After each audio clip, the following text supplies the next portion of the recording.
Hello, everybody. Our group's presentation was on professional learning communities, otherwise known as PLCs. And I'm Katharyn, and I will be doing the introduction of what they are.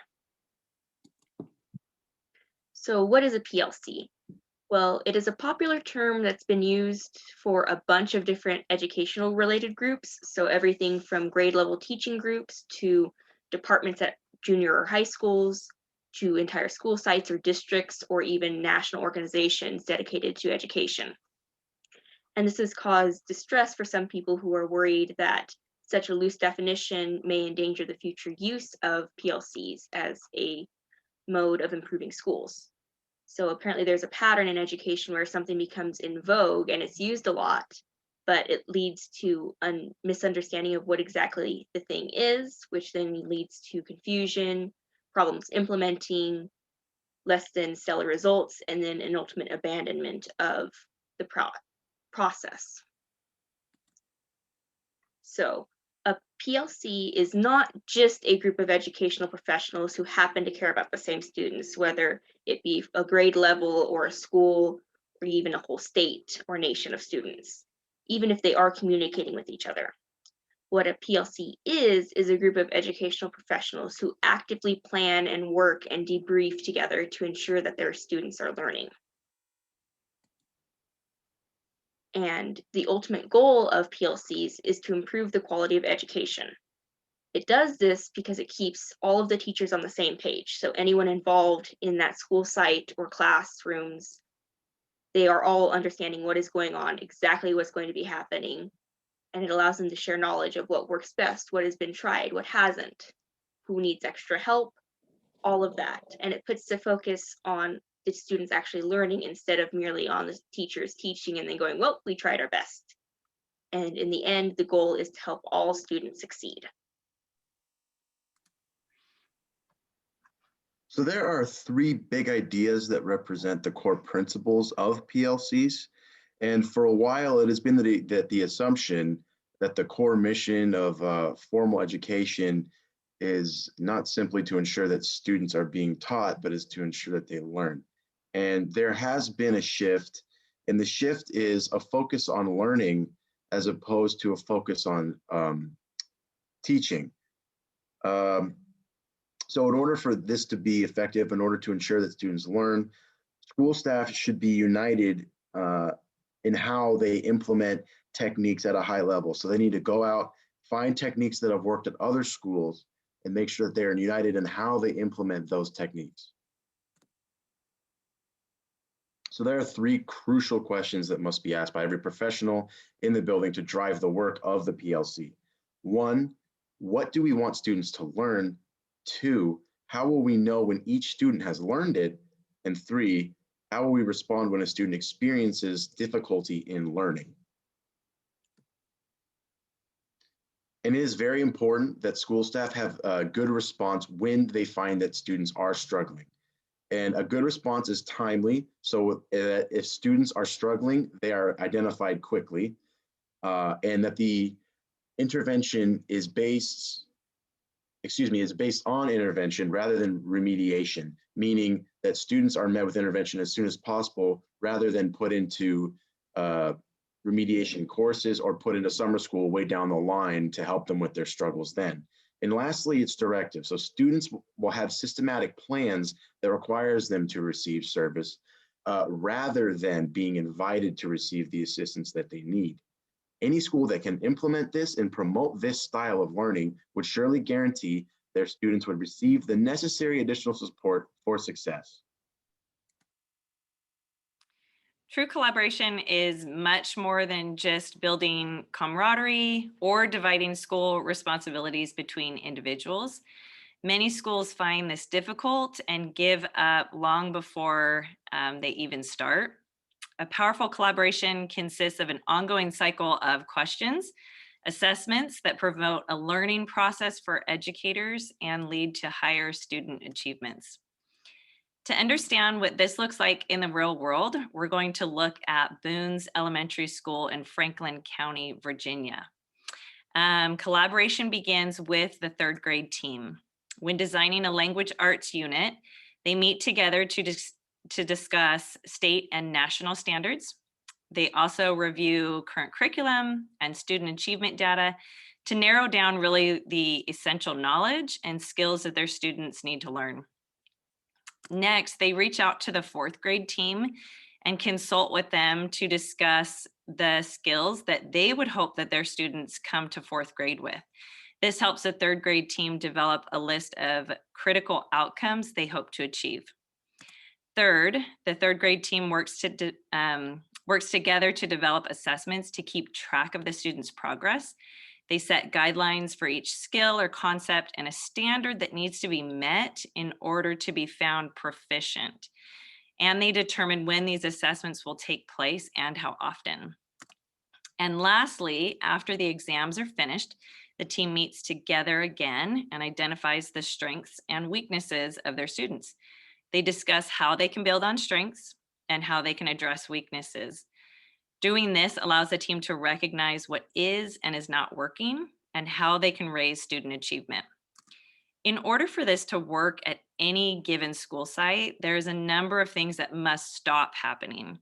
Schools must stop just presenting teachers with curriculum and state guidelines and expect all students to receive a common curriculum. The conversation must go from what are we expected to teach to how will we know when each student has learned. Schools must stop making excuses like we just can't find the time. Not everyone on staff is on board with the concept and we need more training. A group of staff members who are determined to work together will find a way. The author of this article believes that building a professional learning community really comes down to will and determination. Are teachers and administrators willing to accept the fact that they are part of the problem? God didn't create self-contained classrooms, 50-minute periods, and subjects taught in isolation. We did, because we find working alone safer and preferable to working together.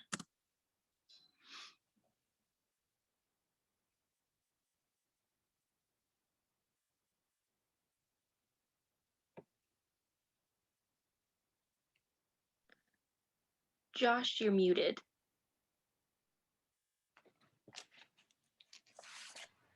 All right, sorry about that. So PLC schools assess their effectiveness on the basis of results rather than intentions. So not really saying, I hope my class did good, it's how did they really do? So individuals, teams, and schools seek relevant data and information and use that information to promote and motivate for continuous improvement. So this is what I'm going to be talking about, a focus on results. Some of the big ideas of this section were professional learning communities judge their effectiveness on the basis of results. Educators must begin to embrace data and use it as a useful indicator of progress. And lastly, educators must stop working in isolation and hoarding their ideas, materials, and strategies and begin to work together to meet the needs of all their students. Each teacher has access to the ideas, materials, and strategies and talents of the entire team. So that just means working together with the people in your grade level. Individual teachers can call on their team colleagues to help them reflect on areas of concern. So if you're not as good at teaching a science, let's say, but another teacher is, they should be using them to help yourself promote better science teaches. At least once a week, PLCs collaborate to clarify the essential outcomes of their grade levels and courses to align those outcomes with state standards. Sharing the results from all the assessments with their colleagues and learning from a teammate that has been particularly effective in teaching a certain area, like kind of what I explained on earlier.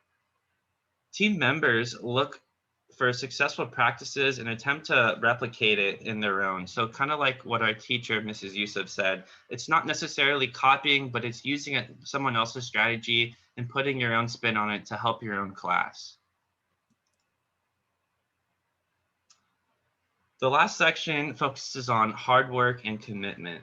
Like David said earlier, it's the focus on learning rather than teaching. working collaboratively on matters relating to learning and holding the team accountable for all kinds of results that help fuel the improvement. So if you're not doing so well and your grade level is not doing so well, it shouldn't be an excuse, be like, okay, well, this is why they're doing that bad. It should be, okay, how can we work to improve this? When educators do the hard work necessary to implement these principles, their collective ability to help all students will rise. The most important element in improvement in any school is the commitment and persistence of the educators within it.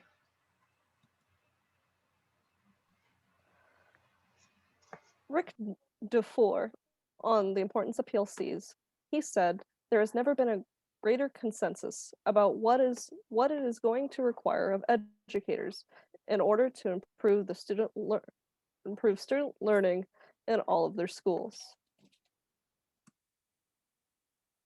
He believed the best hope of improving the schools is to focus on developing the capacity of the people within the school. Systems can only be as good as the people within it. That means the best way to improve schools is to improve the overall quality of the education the children are receiving. In Sanger, California, for a local example he discussed, they adopted PLC. Teachers were expected to collaborate on a weekly basis. They developed guaranteed curriculum. They monitored student learning through common assessments. They planned interventions with students who are struggling, and teachers helped each other to become more effective in the classroom. As results, Sanger actually ended up becoming one of the highest achieving school districts in California in terms of progress within a 4 to 5 year period, and has received major recognition over their accomplishments. To wrap things up, PLCs are a group of educational professionals who actively plan and work together to ensure their students learn. The core mission is to ensure students are not just being taught, but they actually learn. How to achieve this? Educators must stop working in isolation, hoarding their ideas and materials and strategies, and begin to work together to meet the needs of their students.